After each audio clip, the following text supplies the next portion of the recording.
Join me for part 2 as we continue our exclusive interview with author Alex Ben Block, who will be discussing his new Bruce Lee book project called Adventures of a Young Kung Fu Legend and the Bruce Lee research behind the book.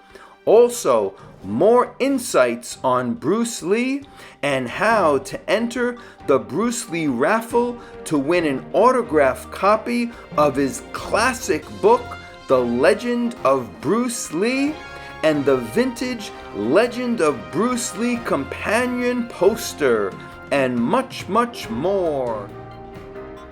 I'm glad we touched upon your phone interview because that was historic to this day, and also this book because that's what I think you're most known for. And thank you for mentioning the raffle. And I want the fans and collectors of this channel to stay to the end because I want to give more details on that one last time so they know how they can win. So they'll win a copy of this, the original book, the Legend of Bruce Lee. Books, and wow! And when they give me their name, I will autograph it to them personally. And you'll have them signed. But everything goes to Charles. Yes. Charles controls the whole thing. You get the entries. You decide who. Okay. I'm not going to decide. Right. Tell me who they are and who gets what. And okay. So 2 books. Wow. 2 posters. Remember, the poster was done in 1974. Cool. And was a hot ticket at the time, but has been out of circulation for many years. Nobody has the poster. You can't buy it anywhere else. Well, I just got the ones you sent me last night, so thank you. And it brought up such memories because that came out when the book came out in 74, and I looked at the date on the poster, and it says that, printed in the United States, and I could see the vintageness to those posters. And so they'll win the poster as well as the book. So we'll have... Well, I want to be fair, so I have 4 items to give. I want to have 4 winners. Okay, good. So 2 people get books. The book, and then 2 will get... 2 people get posters. And wow. Now, the poster doesn't lend itself to me autographing it, so I'm going to give them a certificate of authenticity that I'll write out that'll go with each one saying, this is the original poster. Fantastic. They'll have that. So wow, how exciting. Get it. You'll decide who gets what, and then I'll do whatever you suggest.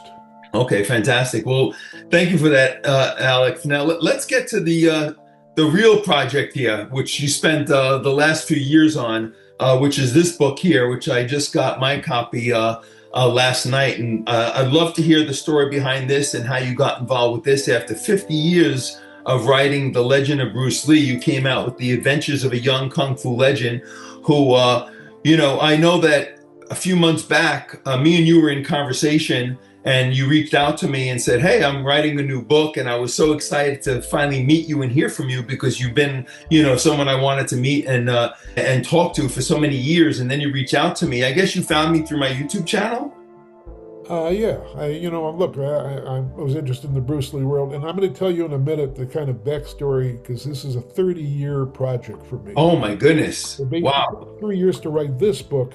And I'll tell you in a minute why it was a 30-year project. Okay, I'd love to hear about that. But when I got the email from you saying to give you a call, I called you right away. And I know you were gracious enough to have me read the book before it actually went to print.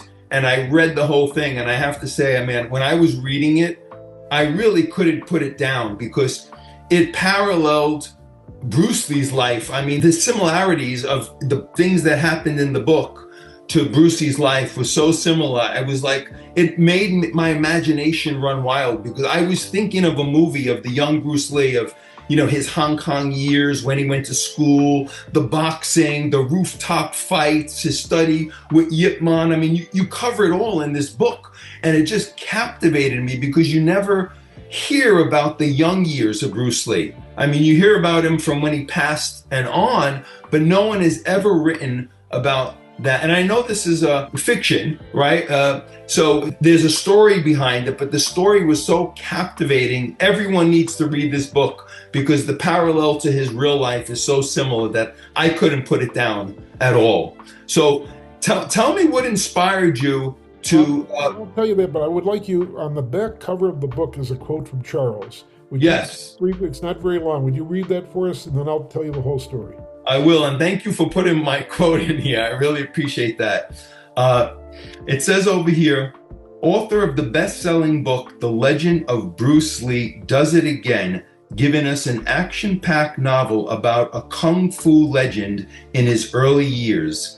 Alex Ben Block brilliantly paints a picture of what might have been and lets our imagination run wild. This is a must-read for any fan or enthusiast who cannot get enough about a true kung fu hero who has the spirit that lives in all of us. Brilliantly written. Charles Damiano, the Bruce Lee collector and fitness expert, host of the Bruce Lee Collection YouTube channel. And that's how I really felt, man, after reading this book. It was brilliant. Well, now let me tell you, I'll try to keep it brief, but I'll tell you what happened. So Linda wrote a book called, what was it, Bruce Lee, her story. So after my book came out, she wanted to write her own book, and she did. And she was with her second husband, who was a wonderful man, Tom Bleecker. Mm-hmm. And he's been a great friend and source to me as well, and I've come to really love him. They were only married a short time, and there's a whole backstory to that, but I won't go into all that. But what happened was Robert Lee and Phoebe and some of the family members felt, well, what about our story? How come nobody's telling our story? How can we tell it?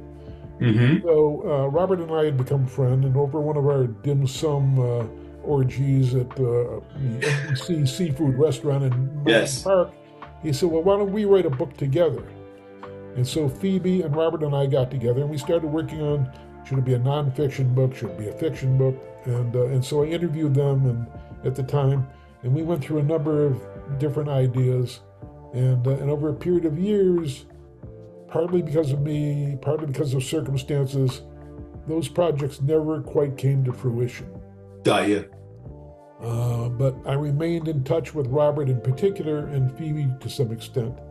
And the years went by, and then around 2014 or 2015, Robert and I were talking again, and we were back at NBC Seafood and having dim sum again, and we decided, well, we finally should do the book. Maybe it'll be a novel, maybe it'll be a nonfiction book, because Robert is a very smart, savvy, charming gentleman.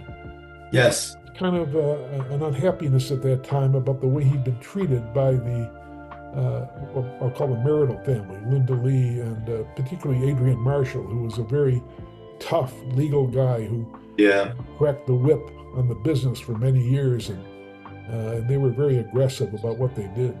Mm-hmm. Shannon was growing up, she tried her own hand at being a martial artist on screen. It didn't quite work out. She was a singer. She went to school in New Orleans and other stuff. And then, of course, we know about the tragedy of Brandon. That's a whole other story we can talk about if you want. But I think everybody knows what happened. It was truly a tragedy. And Brandon, of course, became quite a big movie star and was a wonderful young man. Everybody who I talked to loved Brandon. He was just a very, very special guy. And there's a whole tragedy. I may even write another book just about what happened to Brandon. Wow, that would be awesome. So anyway, so Phoebe and Robert and I got together and said, well, we're going to write this book. And so I went to Robert's home and I taped interviews with him extensively about the whole history of everything he felt about it, how he felt about Linda, how he felt about everything that had happened. And he had mixed feelings about Linda. And Phoebe also, because Linda was not generous with them and was not very warm to them. And that was her decision. She decided her family, her children, her world was what she had to take care of. Mm-hmm. In the early days, the Bruce Lee business wasn't that lucrative. Mm-hmm. On it became more lucrative, but I guess she did what she felt she had to do. And look, she's a grand lady, and I in any way don't want to put her down, and I don't want to say anything bad about her, but there was a lot of friction between what I call the birth family and Linda and Shannon. Right. And so they decided we're going to do this. And then I flew to San Francisco, and I spent a couple of days with Phoebe Lee. I went to her apartment, and I interviewed her. She even took me to a Buddhist temple in San Francisco, where she had a homage to Bruce and to her mother and father. And she showed me on the wall the pictures of them. and she lit incense and she prayed Buddhist prayers, and gongs were done, and Wow. a Buddhist, we might call him a reverend in our terms, but he was a spiritual leader. Hmm. And Phoebe is an amazing lady. She had her own thing. She moved to the United States, and she lived in Minnesota for a while. And she met Right. a man who worked for the U.S. Postal Service, and they had a good marriage. And she had some personal issues of her own, but she was a grand lady and is a grand lady to this day. But she didn't like the cold weather. She grew up in Hong Kong. She convinced her husband to move to Los Angeles. And then they didn't like LA, so they moved to San Francisco. Hmm. And he managed to transfer to a post office in San Francisco. And for some years, they lived together in a nice place they had there. And then he passed away some years ago now. And she's been a widow ever since. Oh, I got you. I can't say enough about Phoebe. I just think the world of her. And she's got some health issues, and she's kind of lonely in a way now because you know, a lot of her contemporaries, she's in her 80s, are not Yeah. around. And the people she used to hang out with aren't available to her in the same way. Mm. She had a car, and somebody stole her car. So she bought another car. And then they stole that car. Oh my She goodness. has no transportation except public transportation or to take a cab or these days an Uber. And she's still in San Francisco then? Still in San Francisco. Now, if you go on some of the social media, you'll see it says Phoebe Lee is dead. I want to assure everyone listening, Phoebe Lee is very much alive. Yes. She's still in San Francisco. She's still a wonderful person, Hmm. got great heart, and her apartment in San Francisco has been turned into a kind of Bruce Lee museum. Wow. Over her fireplace is a big painting of Bruce. She has a whole collection of pictures and memorabilia of Bruce, and she was so dedicated to him, and it meant so much to her. She's never forgotten him for a day. He's Wow. a source for many people who've written about him over the years, and she's been very generous with talking to people about it. But she's classy and she's smart, and if you try to fool around or you act smart and not nice, she will close it down. Yeah, But yeah, yeah. but Wow, she, I know some friends who met her personally and say the same thing you did, that she's very generous, very beautiful person, and they speak highly of her. So I never had a chance to meet her. I did speak to Robert on the phone a couple of times before he went to Hong Kong, but I never had a chance to meet Phoebe. But I heard, like you're describing it, that she's a wonderful person. and Robert was a good man. He went through a lot of different things. He tried a lot of different things in his life. He had businesses that succeeded and then failed. He had a lot of money at one point, and they had financial problems. He went through a lot. Hmm. And he was really the caretaker for his mother during her years after she moved to America and lived in Alhambra. And he lived with her for a while. Yep. And eventually, when she became ill, he was helped put her into the appropriate hospital and circumstances. And then, unfortunately, she got dementia. And in the final few years, she was not herself. Right. And Grace was as charming and sweet and kind a person as you could imagine. Hmm. He was really a very special person. But Phoebe and Robert had a certain amount of friction with Linda because of the way things went. And Linda, and then later Shannon, went out of their way to make it difficult for him to do a Bruce Lee project and so forth. And he did do that one movie in Hong Kong called Bruce Lee, My Brother. And they even tried to shut that down. Shannon did, and he Wow. managed to make it anyway. And it didn't become a big hit. But he went through a lot of things, and he got married to a lovely lady who worked for an airline, and because of that, they had tickets to fly around the world, and so they did some traveling. He worked for, I think it was Boeing, for a number of years as a Yeah. engineer and stuff. He's a very, very smart guy, and very personable, and very funny. He has a great sense of humor. He does. He's He really does. charming, and he loves Yeah. a good joke, and he loves to go to a party. He's just that kind of guy. Yeah, I was helping him with his albums. He found a stack of his old albums, The Ballad of Bruce Lee, and I had a bunch of fans of the channel who was able to purchase some because he was moving and he didn't know what to do with them. And we sold quite a few of these vintage albums for him before he went back to Hong Kong.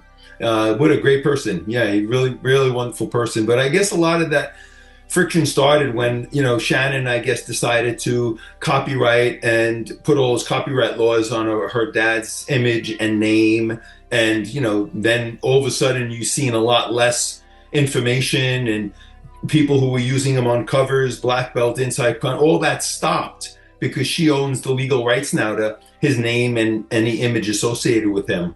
Now you So it live became in, much more you live, I difficult. believe, in Massachusetts. I think What happened? you live in Massachusetts. I'm in Westchester, New York. I'm in Larchmont. Rochester, New York. Okay. Yeah. So I don't know if you're aware or not, but California has a very specific law that was passed, I don't know, probably 10 years ago, to protect the image and rights to people who were celebrities of note but who died. Mm. And those rights went to the estate or the family, and gave them some control over how you could write about or do movies about or in any way do anything about these dead celebrities. And Bruce Lee is one of those. And of course, we all know that Bruce Lee became iconic. So, Yes. I put him up there with Marilyn Monroe and a few other people who, even though they're dead for many years, they're alive in the popular culture and I remember. put him in the same category. Elvis, Marilyn, James Dean. He's up there with all the greats. And it's amazing if you think how many people, who else died in 1973 and we're still talking about him? Who else 52 died years in later, I know. 1973 and has a cult following today? Yes. He hasn't made a movie since 1973. And yet, I don't know Yeah. how many movies have been made about Bruce L.I., Bruce L.E.E., Bruce L.E.A., whatever it is. A lot of them were junk. A lot of them were done Yeah. without the permission of the estate or the family or anybody else. A lot of it was crap. And so, Yeah. and I don't blame Linda Lee and later Shannon for trying to protect it. So Linda, with Adrian Marshall, ran the estate until essentially the beginning of the 21st century. She remarried her third husband, who I've never met, but was a businessman and seems to have treated her very well. They lived in Idaho, and I guess still do. They also have a home in Palm Springs. Yeah, I believe they do live in Idaho. You're right. And she retired with him, and he's apparently had some health issues. I wish him well. But, Absolutely. Linda felt it was time to pass the torch. So Shannon, meanwhile, had gone through her various things as a singer, as a movie star, as a writer, as other things. And then she took over early in the 21st century the running of the estate. Hmm. He married a man named Kiesler, I believe his name is, and he was a lawyer. And they set out to sort of reinvent the whole idea of the Bruce Lee business. Hmm. They sent Adrian Marshall packing. I have a copy of a lawsuit they brought against him that goes on for page after page denouncing him. But I guess he got paid off. He made many, many thousands, millions of dollars off the Bruce Lee estate. So he did just fine. He's passed away since then. Wow. He was their personal lawyer for decades. Yeah. Not only a personal lawyer, but he was sort of Linda's guru. He played a very influential role in her life. And in some ways, it was a positive thing, and in some ways, a negative thing. But I'm not going to go into all that. Right. Again, it's not important. But after that, Shannon and her husband ran the estate, and they began to go after people, even people who use the Jeet Kune Do name on their martial arts school. Got nasty letters, personal friends of Bruce, and some who had been his students, saying you can't use that name anymore without our permission. And there was some conflict, and there was some bad feelings about it, but eventually they worked it out in their own way, and some people had to change the names of their martial arts schools because of it.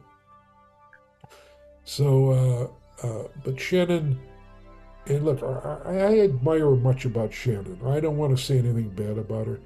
She clearly has dedicated herself to her father, to the estate. There's a foundation, and there's a for-profit business. She owns both of them. She and Mr. Kiesler had a child who's now grown up and become a young lady of her own, and now works with her mother to some extent in the businesses and the foundation. And Our daughter Ren. Right. And so the foundation, has done some stuff, museum stuff, and Hmm. they run camps in different places, and they've been active in trying to keep the Bruce Lee name alive. The statues have been built, events have been held around Bruce Lee, and a lot of that wouldn't happen without Shannon's efforts. Absolutely, yeah. And Definitely helping to preserve and perpetuate her dad in many, many ways. she did go and dig up in his library, and that led to the movie, the TV show Warrior, which ran on cable TV that she Hmm. executive producer on. And she tried to get a number of other projects about her dad off the ground. Most of them never really came to fruition. But she sells merchandise through the Bruce Lee business, Yeah, the store, the Bruce Lee store. does other stuff, and she can use, and that's her life work. And look, I give her credit for her dedication. Hmm. But Absolutely. part of that dedication was to create the what I'll call the myth of Bruce Lee, that he was this perfect person who didn't do drugs, didn't eat bad foods, wasn't a philanderer. All this stuff disappeared in her telling. And unfortunately, or fortunately, more unfortunately, I suppose, Bruce was a lot of things. We now know that he did use some illegal drugs. We now know Hmm. he did philander. We now know that he had a lot of activities that maybe the hero in him we wouldn't think of. We love Bruce Lee on the screen, Bruce Lee, Yeah. the movie star. And look, when you're in Hollywood and you got money and you're a movie star and you're good looking and an interesting guy, and he had a lot of health problems he had to overcome to sustain his life and his career. Yes. And so, she turned him into kind of an idol. And I know through some interviews she did that she knew that he wasn't quite the idol, but when it came to telling small children at the camp, the Bruce Lee camp, about him, she spun a story that made him sound like he was up there with the saints in this in heaven, and that's her right. It was her Right. dad, and she's dedicated. Yep. She's also a very private person. Hmm. Yes, very private. For instance, she and Mr. Kiesler got divorced after a few years, but good luck, she never announced it. Very few people even know what happened to that marriage. You're right. Yeah. But because she doesn't talk about her private life, and that's her right. Hmm. It's free to Absolutely. do so. And again, in the few things that I dealt with her in the early days, she was always very nice to me, and she's always very professional.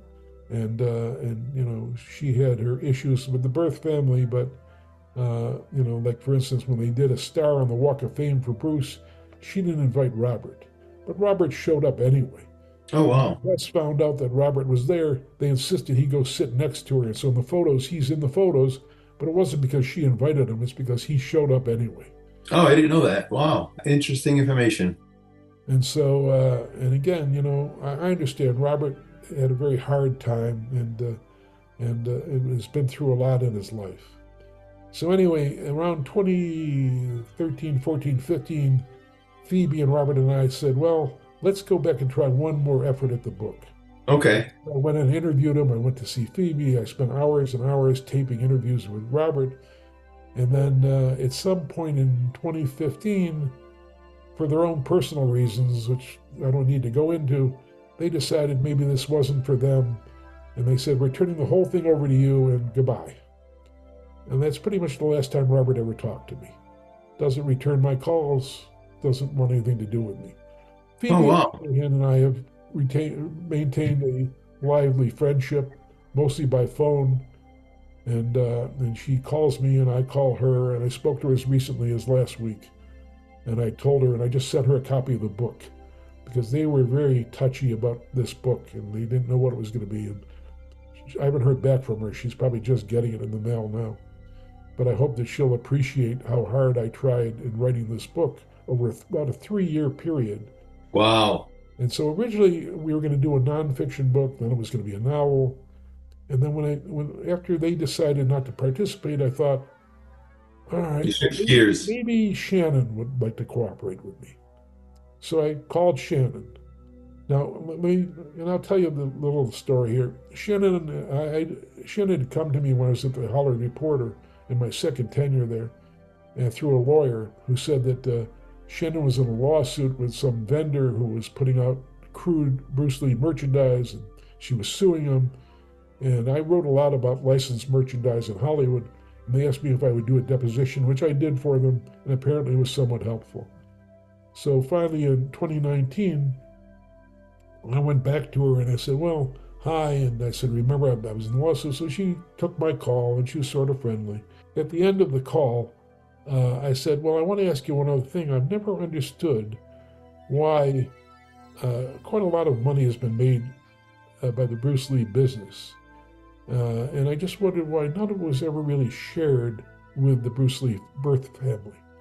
She said, well, my mother paid for a lot of Grace's stuff.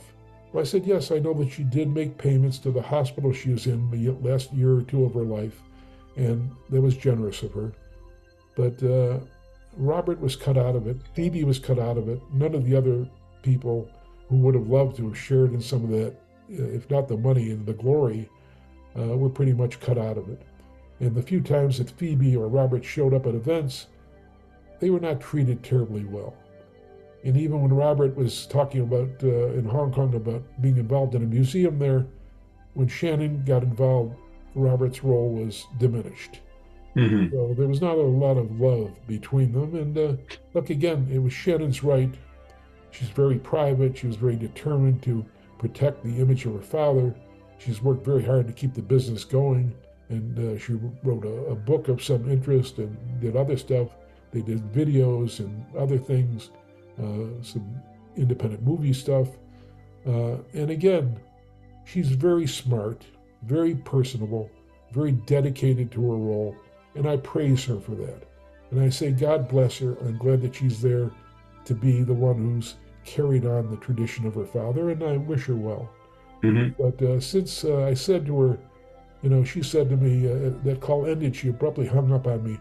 That's the last time we ever talked. Wow. She doesn't return my calls since then. So then I decided, well, a novel would be best, because if I do a novel, then, at least I can use a lot of the material I have and the knowledge I have, and I can put together a story that'll tell the story, and that became this novel. So I said to her, through a intermediary, somebody who knew both of us and who she took a call from, and she was told that I was writing this book, and that I wanted to reach out to her, and I wanted to offer her a chance to read the book. I wanted to offer her a chance to write a foreword. I even offered to share some of the profits from the book with her if she would work with me on this. And what I got from her was silence. She never called me, but it was made known to me through her lawyers that if I used the name Bruce Lee in the title, or in any way made this a book about Bruce Lee, I'd be in violation of the California law that protects, the name of these people, and that they would exercise all of their legal rights in terms of this. So, wow. What I'm going to do? So the novel now became the story of, somewhat fictional people. Names were changed to protect me and the innocent. Locations, even where they lived in Hong Kong. The name of the martial art that he practiced, I changed, and I changed the name of, instead of Ip Man, I gave the guy another name. But those are the stories from my mind that were based on what I knew. Now, a lot of the book is fictional. There's stuff I made up. The whole thing about the organized crime group, although it's rumored, I kind of created most of that. And again, I was trying to be, even with them, I tried to be careful not to use the name that they go by in Hong Kong, but instead I tried to give it different names. But a lot of the story about the rights that those organizations went through is based on actual research I did, the facts of how they operated.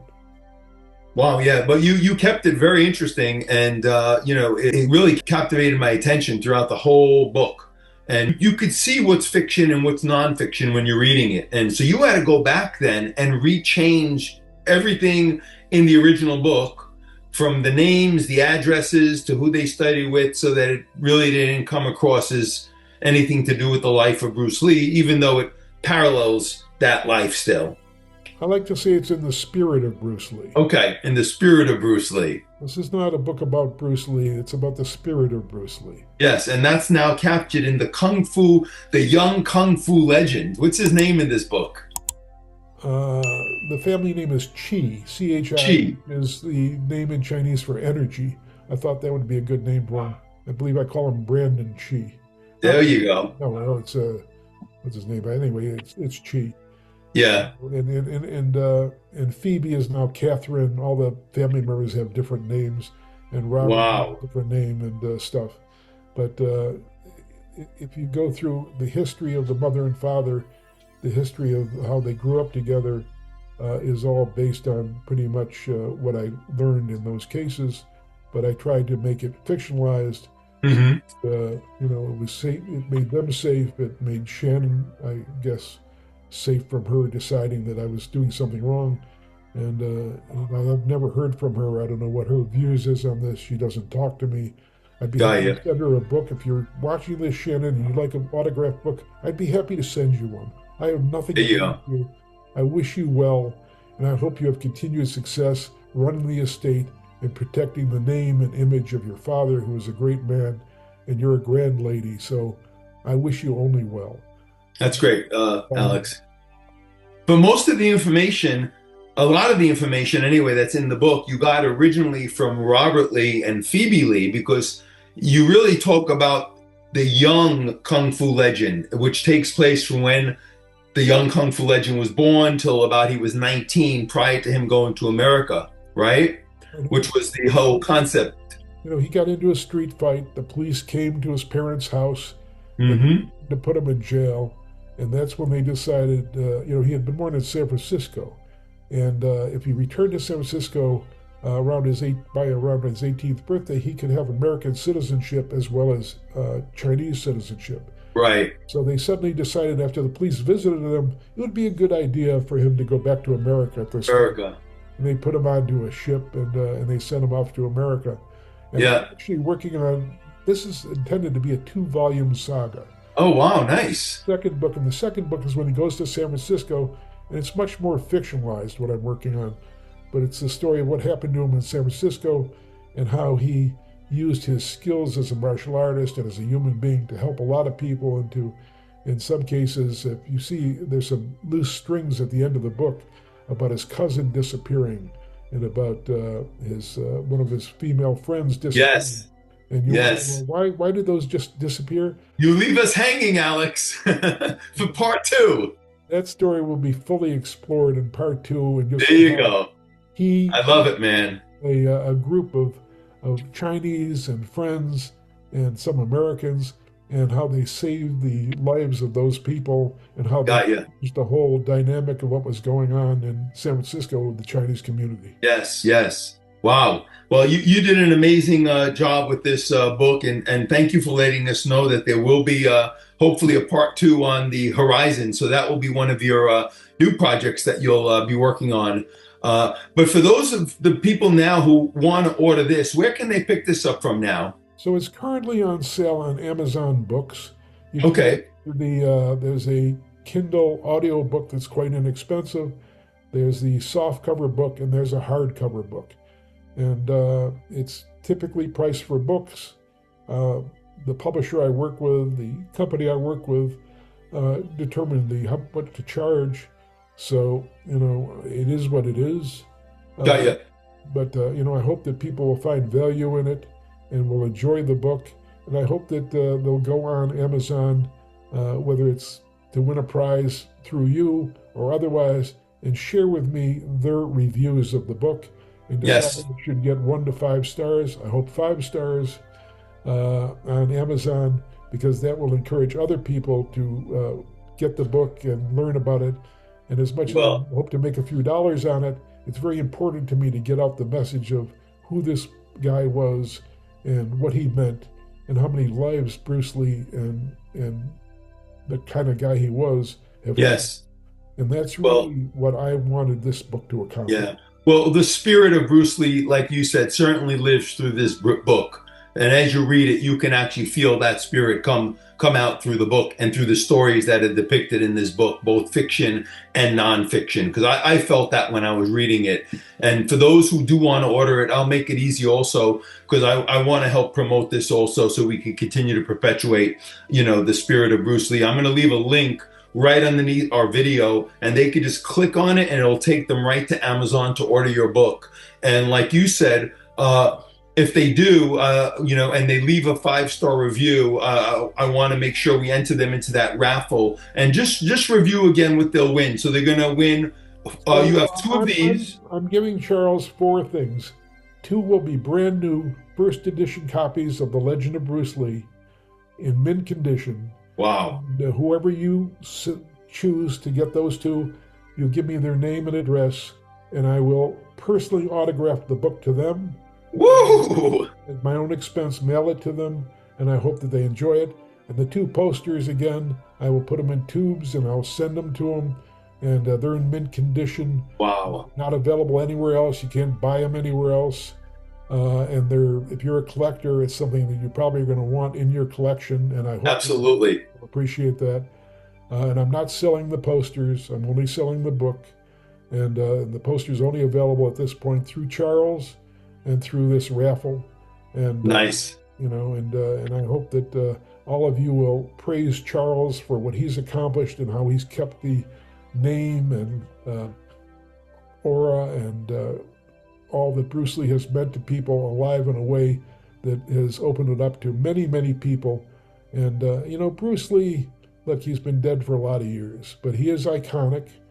And what he's come to mean is not just that the Chinese are strong people, but that anybody can be a strong person. Mm-hmm. That if you're the 90-pound weakling, as they used to call them, and you go to martial arts, and I studied martial arts. Look, I was a guy who grew up and I thought my hands were for eating, and putting it in my mouth. But I met a guy named John Giordano when I was in Miami as the movie critic, and he was a sensei of Goju-Ryu karate.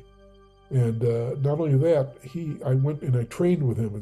I had done some Tai Chi for a number of years, but I hadn't done karate. And he taught me some karate, and I found out that I could fight, and I could get thinner, and I could get stronger, and I could get smarter by doing his Goju-Ryu. But even more importantly for me, John, who's an amazing guy who's still alive and still well, and one of my best friends, and you'll see him quoted on the back. Yes, I saw his name here.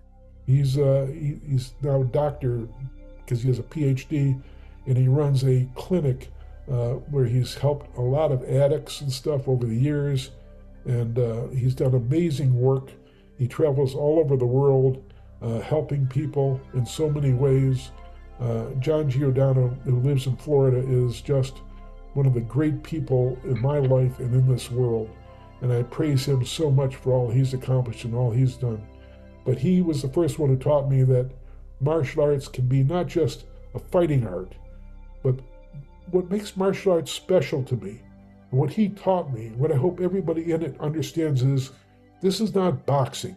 This is not, oh, let's go beat somebody up. Mm-hmm. This is, let's use the fighting art for physical culture. Yes, if we get in a fight, it helps. But what's the difference is, boxing is not spiritual in the same way. Martial arts is spiritual. If you don't accept the spirit, if you don't get into the spirit of the martial arts, you're not doing it the right way. Correct. He taught me that. And he and I actually put on shows.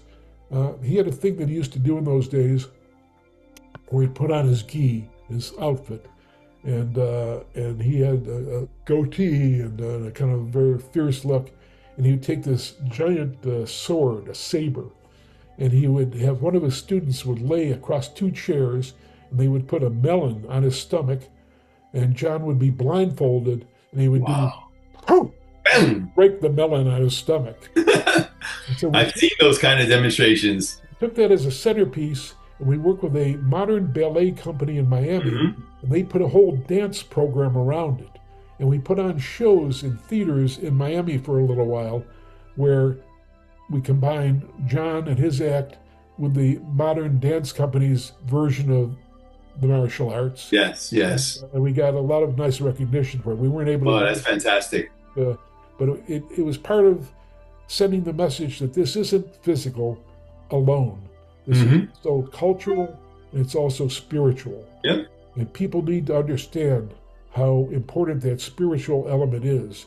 And if you don't bring the spiritual part of it to your martial arts, you're not doing it right. Yeah. Whoever Well, is listening to this, whoever reads the book, whoever is a fan of Charles like me thank you, buddy. and part of the Bruce Lee experience, I want you to know that you're in the right place at the right time to improve your life, your health, and to make it a better world. So God bless Charles and God bless all of you. Well, those are some great parting words, Alex. Thank you so much for that, man. And it's a great way to end this interview, which I was so honored to have you on the channel today. So I want to thank you. And I want to mention once again that, guys, please let's support Alex Ben Block and Bruce Lee in ordering this book, The Adventures of a Young Kung Fu Legend. Click the link at the bottom of the video to order it. Also, if you're subscribed to the channel, give the video a thumbs up, like this video, and also order the book and give it 5 stars, because you're going to get entered into a raffle to win not only that beautiful vintage poster that went with this book called The Legend of Bruce Lee, but you're going to win a signed autographed copy of this book in mint condition, which now the value of these in mint condition is hundreds of dollars. I've seen them to $300, $400, $500, and it'll be signed by author Alex Ben Block. So how exciting of a raffle that is, Alex, man. I appreciate you doing this. We'll keep track. One thing. That is that for people around the world, because Bruce Lee fans are not just in America, what I've learned is they're literally all over the world. Well, it's available on Amazon now. It's soon going to be available through almost every major publisher in the United States, as well as in Asia and Europe. And I hope all of you will take the chance to read this in English, or if it's translated, and you'll let me know also, through writing reviews and giving it ratings wherever you get it on Amazon or elsewhere, because I delight in sharing with you your delight from the book. So Fantastic. thank you very much. Thank you, Charles, for having me. And to all you Bruce Lee fans, keep fighting. Yeah, man. Well, and as always, I'm going to end the interview today, Alex, by saying what I always say to all my fans. Have fun collecting, and we'll see you guys next time. And Alex, I want to thank you once again for coming on the channel today, and I hope to do this again in the near future. My pleasure. Anytime. You're a good man. I appreciate it. Thank you, buddy.